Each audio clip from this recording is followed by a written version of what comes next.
Hello everyone, today I will be presenting a PowerPoint presentation that I made on arguably one of the most influential people in American history, both in religious reasons and literature. Okay.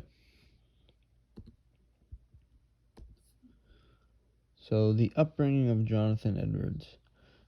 Edwards grew up in a place in Connecticut called East Windsor. It's a very wealthy part of Connecticut. He's the only boy of a family of 11 children, big family. He is the fifth child of that 11, again being the only boy. And Edward's father was a pastor in his hometown, so he was always in or around the church. Religious influence. Like I just said, Edward's father played a big role in his religious upbringing. Edward's grandfather on his mother's side was also a church minister in a church in Northampton, Massachusetts. Edward had started working in the church scene at the age of 13 with his grandfather. His grandfather had offered him to come see how the church was run and just see what he would do, whether it was praying, worshiping, stuff like that. And Edward fell in love with it. Both Edwards' mother and father came from extremely religious backgrounds, which rubbed off on Edwards. Education. Edwards was homeschooled for his whole childhood by his mother, as were his other 10 siblings. The homeschooling consisted of extremely rigorous curriculum, which helped further Edwards' learning path, putting him above the learning curve of his peers of his age group, which eventually led to him starting classes at Yale shortly after he turned 13. And Yale was in his home state of Connecticut, in New Haven, Connecticut. Educational influence. Growing up, Edwards was an avid reader of all things, but especially Sir Isaac Newton's work, and Isaac Newton was a very famous and articulated scientist, and Edwards would often have a notebook and pen at hand, just writing down his thoughts and what he saw, similar to what Isaac Newton did in the science world.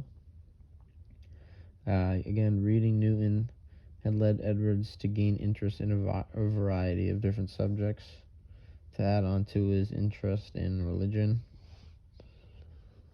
In writing, his relationships. Edwards was married to Sarah Edwards. They had met in church when Edwards was 13. Sarah Edwards is a little bit younger than Jonathan. They had both fallen in love with each other because of the passion each of them shared with the church and their faith. They ended up marrying when Jonathan was 23. I believe Sarah was 17 at the time.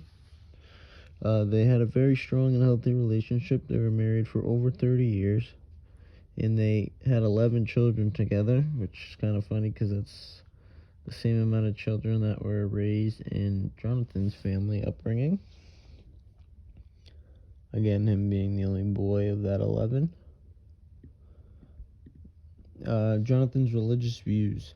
So Jonathan had some pretty extreme religious views and ideologies.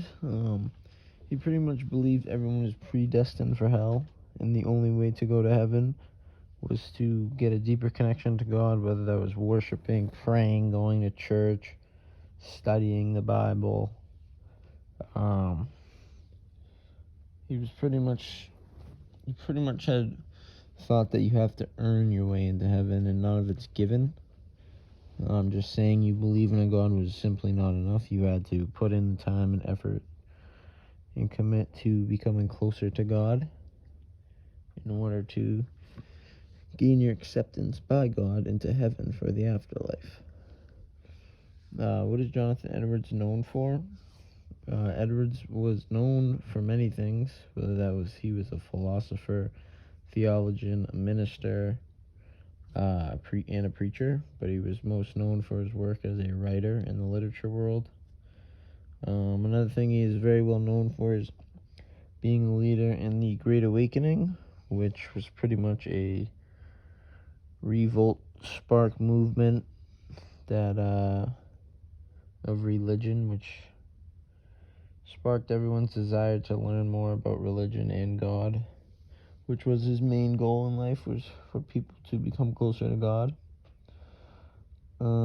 He's most known for his work that we studied in class, Sinners in the Hands of an Angry God. That's pretty much his religious beliefs and what I said in the last slide. And to cap it off, you pretty much can't tell the history of America without mentioning Jonathan Edwards, and quite frankly, he may be in the first few names that you would have to mention in terms of religious affirmations and the progress of religion in America. And I hope you guys learned a thing or two about this famous figure in American history that you may or may not have known before. Thank you.